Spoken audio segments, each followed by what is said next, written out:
Hello, dear friends. I wish you a Merry Christmas. I have known the information revealed by Patrick Ballinger in the Phoenix Journals for many years, but the most masterful thing I have seen in his story of the Nativity, of which I offer his most updated version. I feel it is true, but I don't want to get emotional in order to convey the message clearly. I feel in my heart that I had to convey this wonderful story. Opinion piece. Cosmic story of the Nativity. Esu Immanuel was an envoy. He came as a bearer of truth. He came to restore the universal law. He will complete today the mission he began. His life changed the history of mankind. The serpent people came from Orion. Mary was impregnated by the Archangel Gabriel. There was no physical contact in her fertilization. Yesterday's angels are today's extraterrestrials. The word extraterrestrial was replaced by angel. The star of Bethlehem was a Pleiadian starship. The white starship was substituted for the white cloud. The second coming is to complete the mission that was begun. Children of God, or sons of God, we are all human beings connected to Source. Glory to God and peace on earth to human beings of goodwill. Let's start. A long time ago, in the enlightened realms, 4 great masters surveyed the many celestial planets of the cosmos and were dismayed by the increasing darkness of a planet called Earth, labeled the planet of sorrows. They agreed that together they would try again to bring the light to the darkness of Sham. A contract was then written and signed under the supervision of the Rainbow Masters and with the blessing of the God Atom creator of light. In the course of the history of Sham, a third-dimensional planet, the prison planet of Lucifer, was a group of people who came from Orion and gave their free will to Satan, the god of darkness. They were known as the serpent people. These serpent people feared the light and strove to defeat with their darkness all the existing light on Sham Earth. Therefore, they destroyed an entire nation of enlightened human beings known as Sumerians and claimed Sumerian history as their own in order to deceive the Sham peoples. In the proper sequence of cosmic events in the country of Sumerian descent, a child was born to Sumerian parents named Joachim and Anna. At the age of 3, this child named Mary was raised in the temple until she was 12 years old. There she was educated in the 4 great virtues of wisdom: courage, fortitude, and generosity. Mary was highly respected as a pageant for her beauty, love, and wisdom.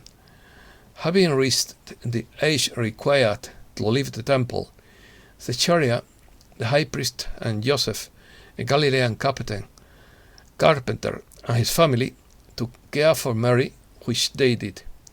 Galilee.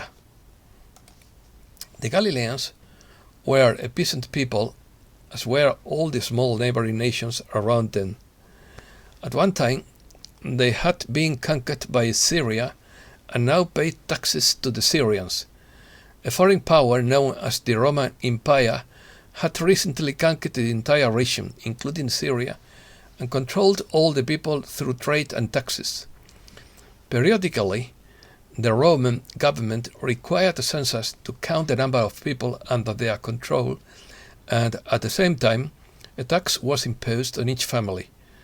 The Romans maintained control over the vast empire through the use of governors within each subordinate nation, who were of the same nationality and ethnicity as the people they governed. The same was true of the tax collectors. Therefore, these governors and tax collectors were seen as traitors by the people and were fiercely hated.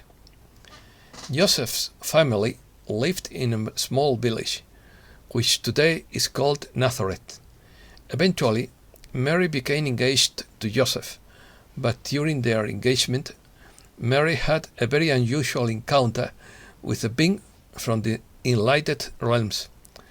Archangel Gabriel met with Mary and discussed with her the contract they had made before their return to shine in their current life stream. Through her inner divine spirit, Mary remembered that she was to bear a son, who would become a great truth bearer and bring light to shine once again. Pregnancy. So, it was that Mary was impregnated by the Archangel Gabriel and conceived as a son. There was no physical contact in her fertilization because it was not necessary with a high-dimensional father. It was then that she remembered the words of the great prophet Isaiah, who had said long ago, in quotes, "Hearken, a young woman shall conceive and bear a son, and his name shall be called Esu Immanuel." Immanuel means sent from the God-adorned creator of light. It also means God is with us, and is a Hebrew name that appears for the first time in the book of Isaiah. He was the embodiment of all divine promises and prophecies. When Mary told her fiancé Joseph of her pregnancy, he didn't understand and became very angry. And with mothers were a disgrace in Galilee, and Joseph would bear the blame for such wrongdoing. People also despised the breaking of a marriage engagement, but doing so would present less shame to Joseph than marrying a supposed adulteress. Joseph was a very kind man of great integrity. He also didn't wish Mary to suffer harm or embarrassment, so he decided to quietly break off their marriage engagement. Revelation. That same night, as Joseph wrestled with his inner divine spirit, the Archangel Gabriel came to him and spoke these words. Quotes, "Joseph, you are as kind and honest as your father David. You have a marriage arrangement with Mary, the beautiful one, and now you have found her pregnant by another man. You have been dishonoured and deceived. Cheer up. Mary has awakened to her contract with the lighted realms. I am the father of her child. This child will be born as soon as named Esu Immanuel. A son named Esu Immanuel, and will bring great truth and light to your people." Close quotes. Joseph was stunned and wept as he began to remember his own contract with the enlightened realms. With great joy, he expressed his thanks to Gabriel and immediately went to find Mary and told her all that had happened. Mary and Joseph were soon married and lived with peace and joy in their hearts, despite the gossip and rejection of people and even his own family. A 90-mile journey, miles in plural. It was again the time of Rome's taxation, and Caesar Augustus, the Roman emperor, decreed that for the first time a census of the entire Roman Empire would be taken. This census occurred when Quirinius was the governor of Syria. The head of the family was ordered to go to the city of his birthplace, taking his family with them to be counted and pay tax to Rome.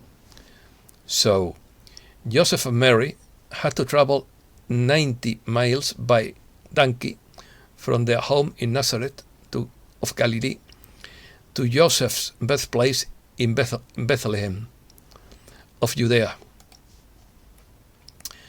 Bethlehem was known as the city of the great King David, and Joseph was from that family line. The journey was very difficult for Mary, as she was almost 9 months pregnant. Because of her pregnancy, riding her donkey was strenuous and painful for Mary, so Mary and Joseph walked most of the way to Bethlehem. Their faithful donkey carried extra clothing, travel blankets, and some food and water for the journey. Many other people were traveling for the same reason, and it was very difficult to find enough food and water, and even shelter at night. In this dry country, July and August were very hot and the road more dusty. Often Joseph and Mary had to stop to rest. There were always those who knew Mary or Joseph, and gossip about their conception before marriage was passed on to other travelers.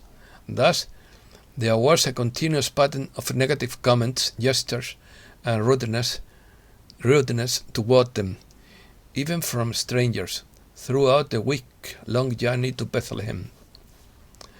Arrival in Bethlehem. Joseph became quite tired, as he had trouble finding lodging for Mary for the night, preparing food, caring for the donkey, and resting on his own. When they arrived in Bethlehem, they were both almost exhausted. Joseph looked all over the town of Bethlehem for a place for Mary to stay, but found nothing.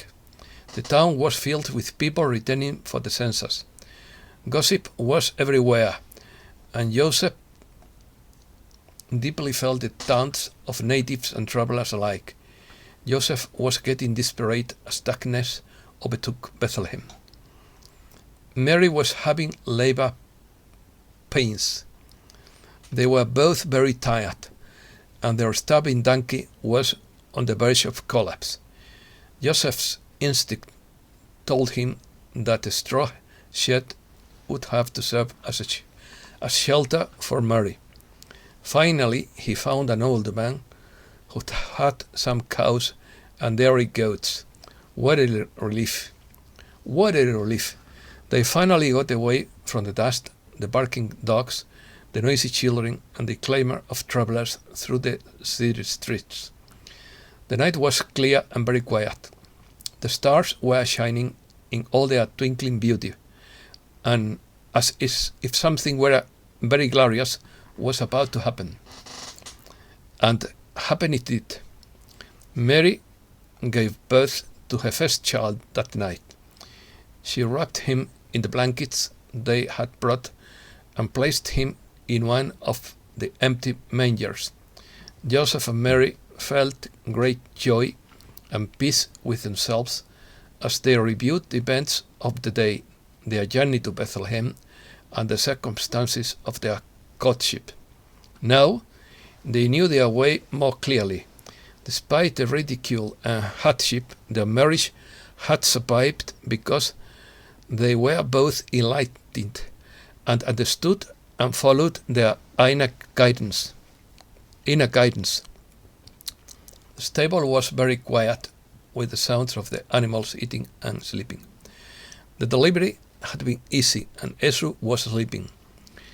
He was a good baby.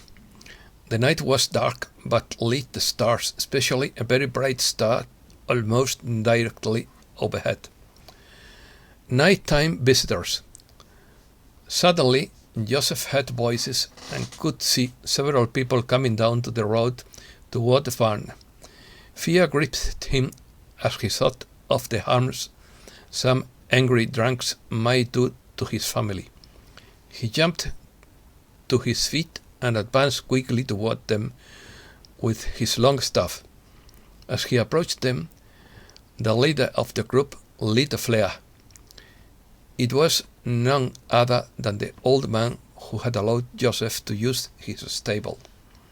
He explained to Joseph that this man had insisted on talk to Joseph and his wife now. They wouldn't wait until morning. Hastily, the old man left the scene, so as to not get involved in any fights. He regretted allowing these strangers to use his barn for even one night.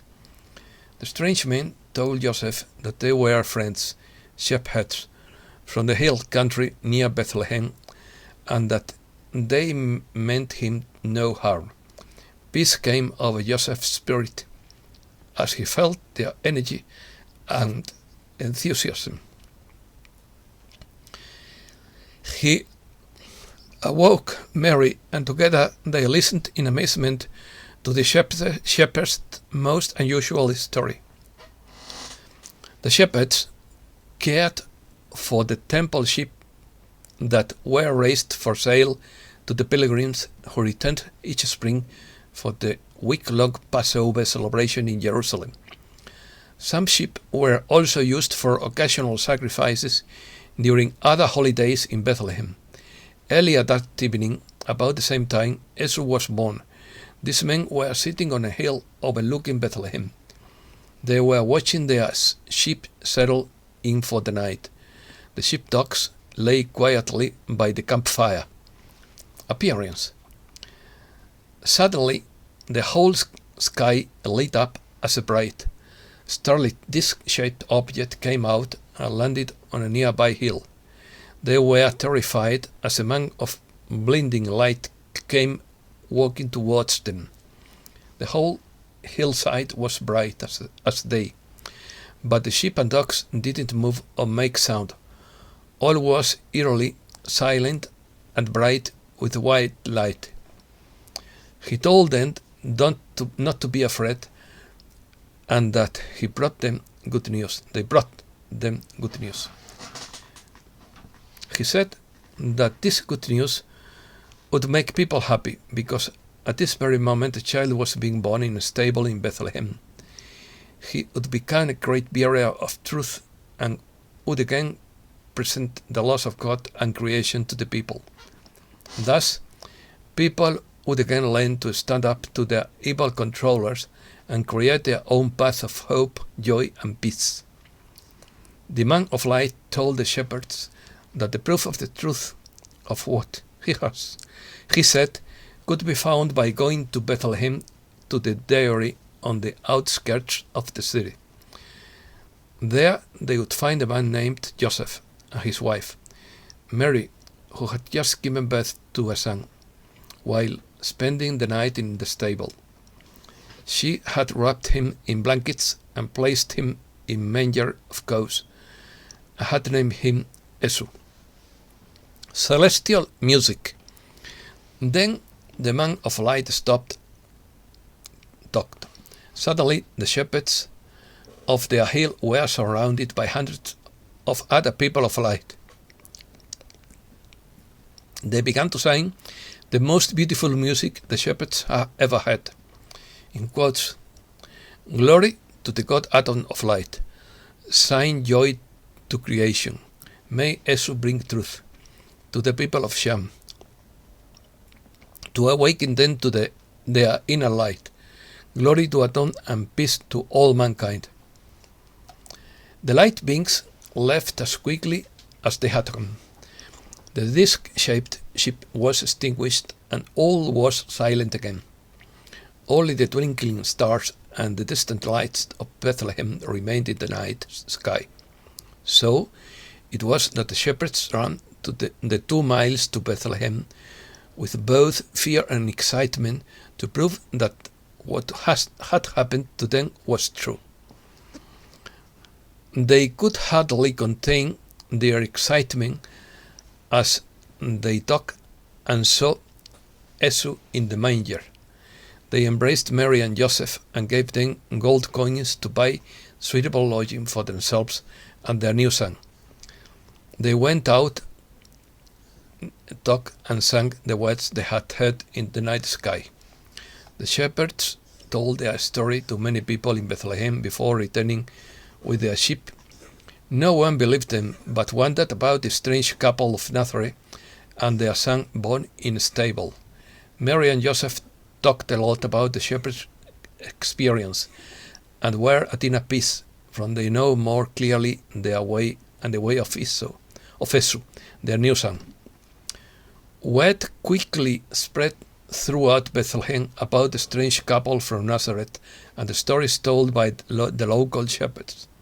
The plight of Mary and her son living in a stable touched the hearts of a family next door, who were considered social outcasts because of their race, and they offered their humble home to Mary, Esu, and Joseph, until Mary and Esu were strong enough to return home. This offer was well received, as Mary needed several days of rest. Travelers from the east. Esu was born in Bethlehem, Judea, when Herod was king of Judea. King Herod the son was hated by the people because he was a traitor in his position as puppet king and subject of Rome. He ruled from his palace in Jerusalem, just 10 miles north of Bethlehem. Joseph and Mary had just passed through Jerusalem on their journey to Bethlehem and had heard gossip about travelers arriving from the east. These travelers were causing quite a stir, but they didn't know why. The Eastern peoples were nomadic and lived in family groups. Each family group had large herds of sheep and goats and many camels.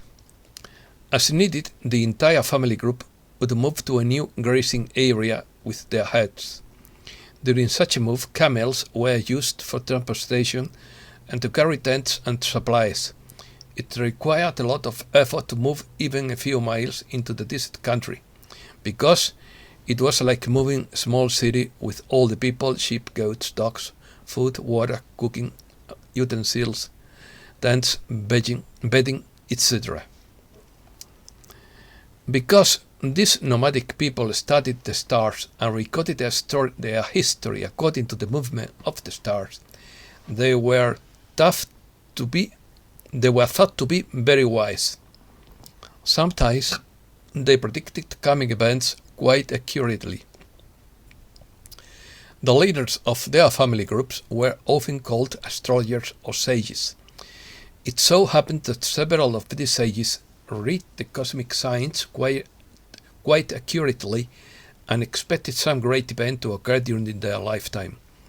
For years they had observed the stars during the long desert nights and had seen some stars twinkling, others changing color, and even some moving. The star of Bethlehem. And so it was that one night the brightest star they were seeing fell from the sky and illuminated the entire desert. As they fled in panic, a man of white light appeared before them and talked their language. He told them not to fear, for he had come from heaven in peace. He talked to these wise men of many strange things.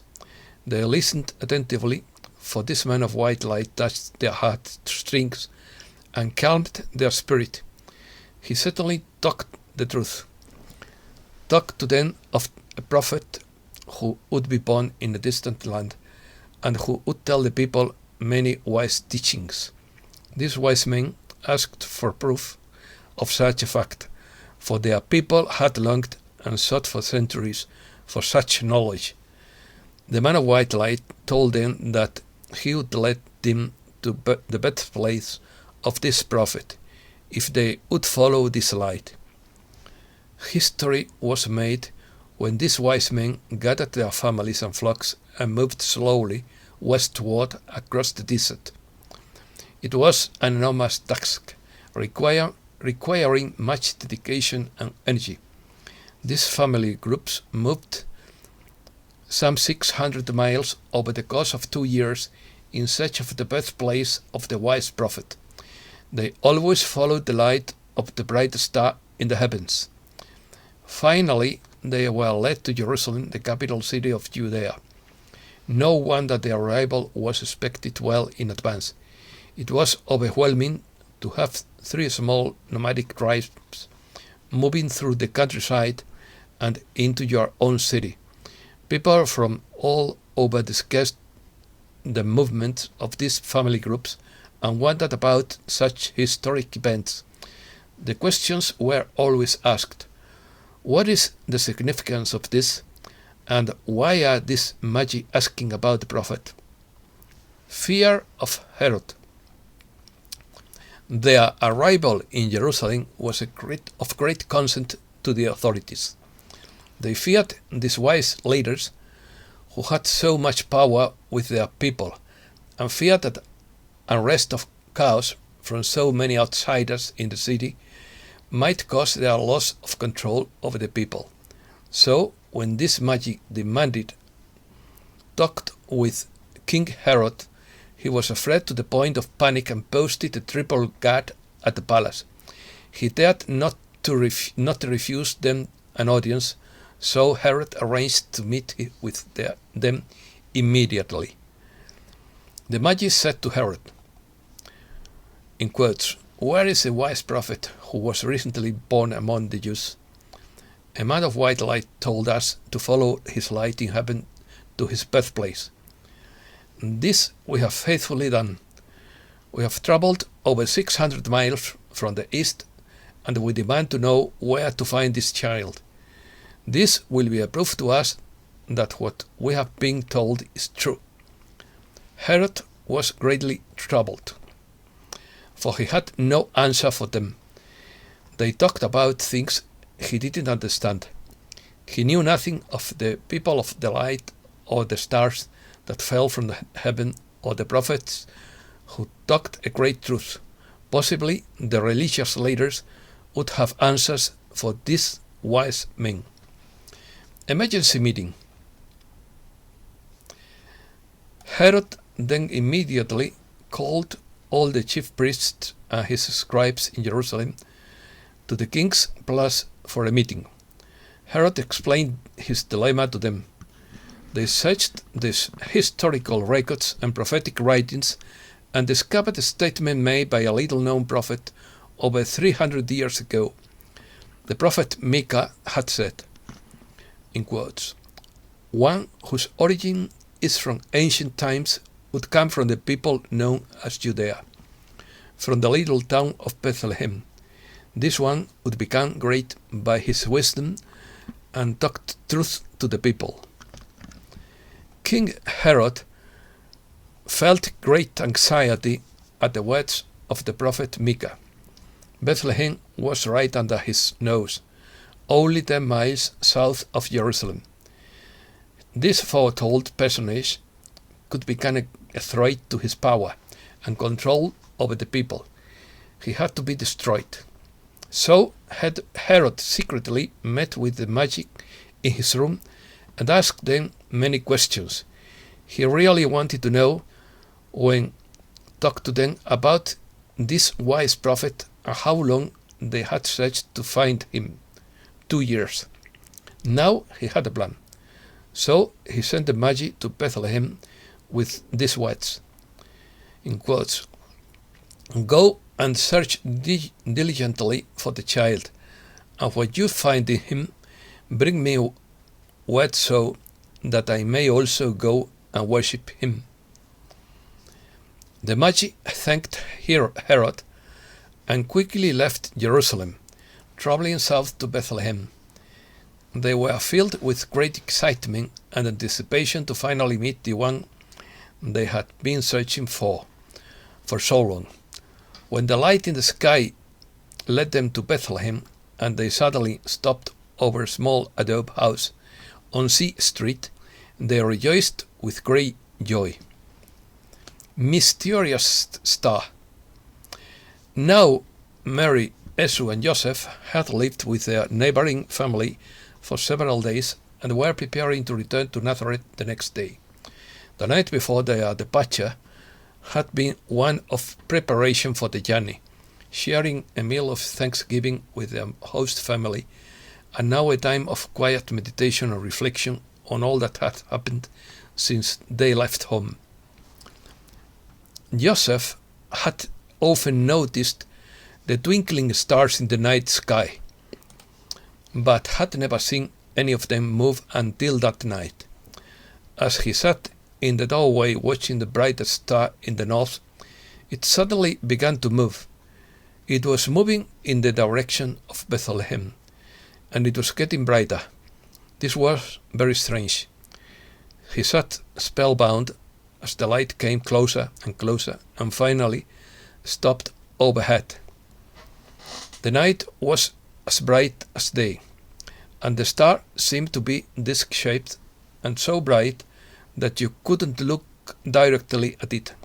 He called for Maria to wake up and come and see. Mary came with Esu in her arms, for she was quite frightened by the light. However, everything was so quiet, as if this was just a dream. A strange visitation. Suddenly they heard voices, just like the night the shepherds came, but now it was like daytime, and they could clearly see people in long robes approaching quickly from the next street. Both Joseph and Mary felt their anxiety disappear, and a gentle peace came over their spirits, and they were enveloped by the energy and excitement of the approaching strangers. There were several men in brightly colored robes with very strange designs, but they talked Aramaic, the native language. They were very polite and friendly and asked to see the blessed child. They were thrilled when Mary allowed them to hold Esu. Then they began to tell Joseph and Mary the strangest stories of their experience as the man with the white light appeared, the light in the sky they had followed for 2 years. Now Herod had directed them to Bethlehem, as well as the light that was now overhead. Then Mary and Joseph talk about their experiences with the Archangel Gabriel, their marriage, their journey to Bethlehem, and the strange appearance of the shepherds a week ago. Suddenly, everyone was silent. They felt a common bond, and knew within their spirit the full meaning of Esu's birth. The wise men sincerely wished to help this family in distress, so they gave them several very expensive gifts, some of which were the spice myrrh, which could be sold or traded, frankincense, another spice from the east, and gold for use anywhere in the Roman Empire as a medium of exchange. Their heart strings sang as they embraced Joseph, Mary, and Esu. They have found the wise prophet. Here was the proof. The journey indeed was worth it, for they had seen, touched, and helped Esu. He would become a great bearer of truth. In their hearts they knew. The wise men returned to their camp outside Bethlehem, while the light in the sky remained over the little house on C Street. What a night of joy it was when they told their families all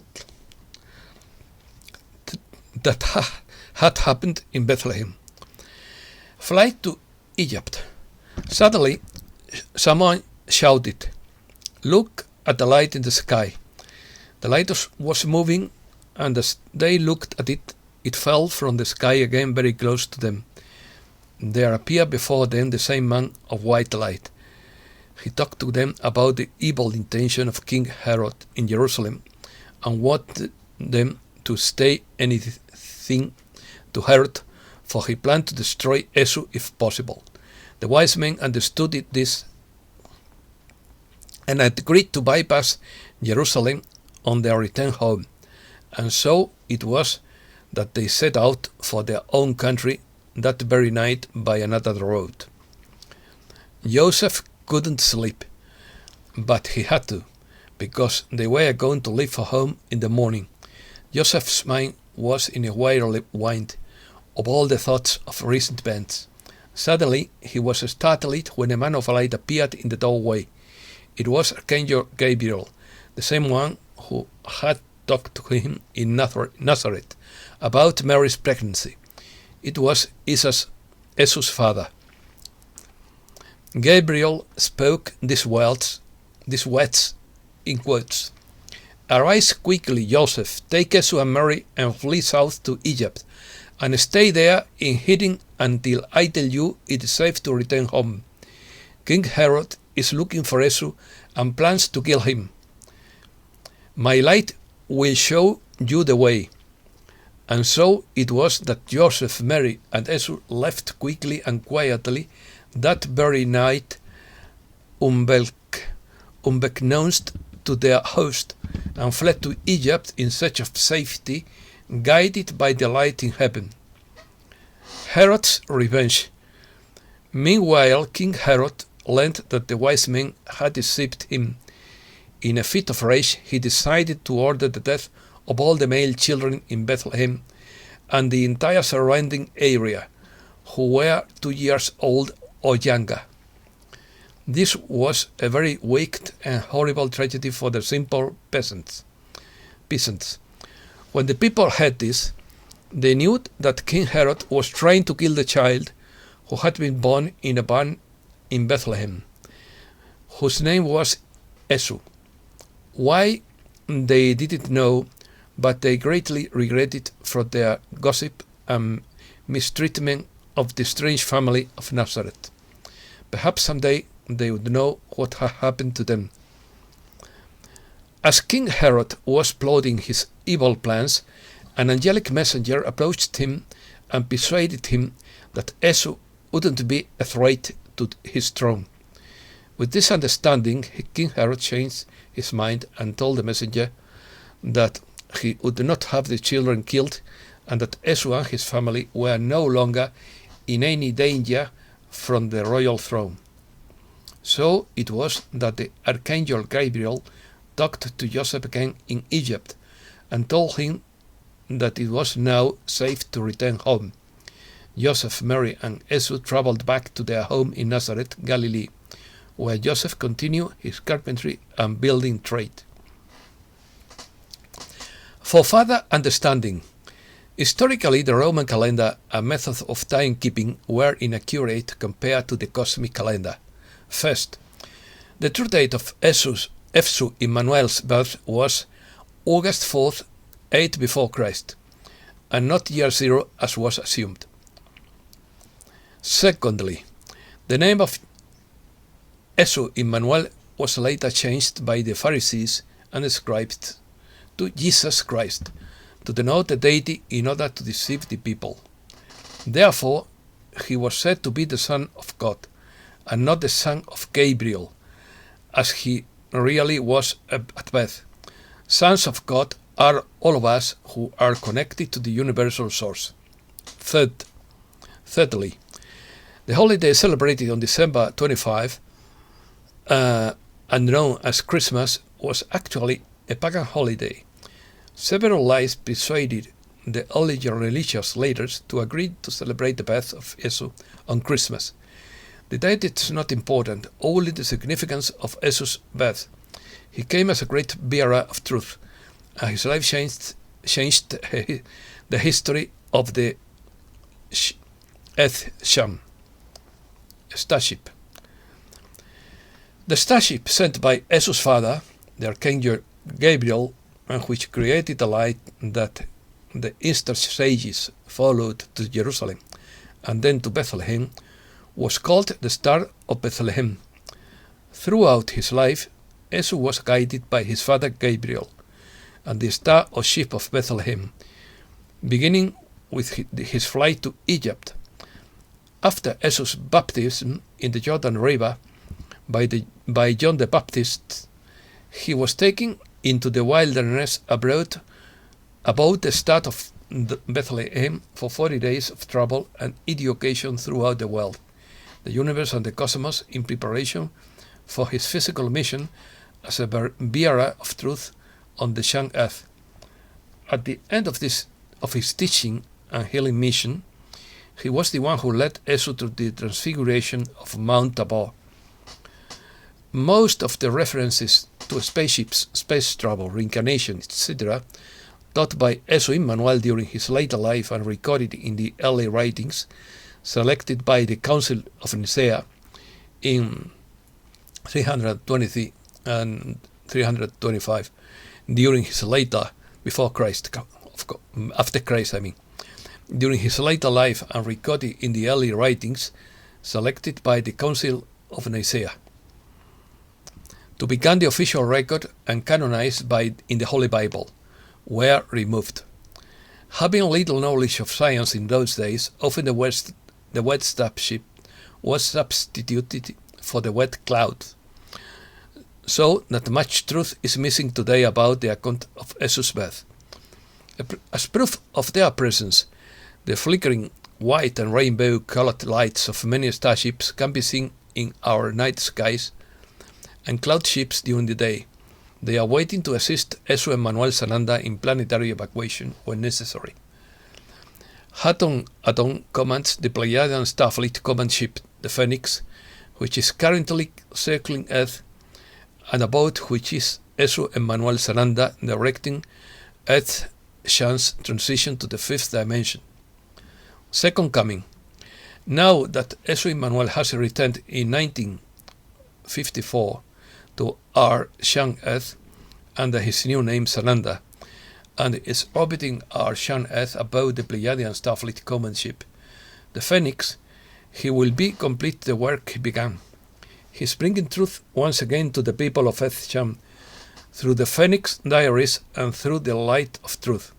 Sananda will finally conquer his brother Lucifer, Satan, god of darkness. Only with our light help, with balance and harmony be restored, as our Mother Earth moves into her new identity in the realms of light. Let us celebrate and share the light of truth, and fulfill the law of giving and giving again every day of our path, and not only on the holiday called Christmas. May we help Esu Immanuel Sananda in our days to bring peace, joy, and love, truth to all people, so that there will be peace on earth and goodwill to all people. And that's all for today. Thanks a lot, dear friends.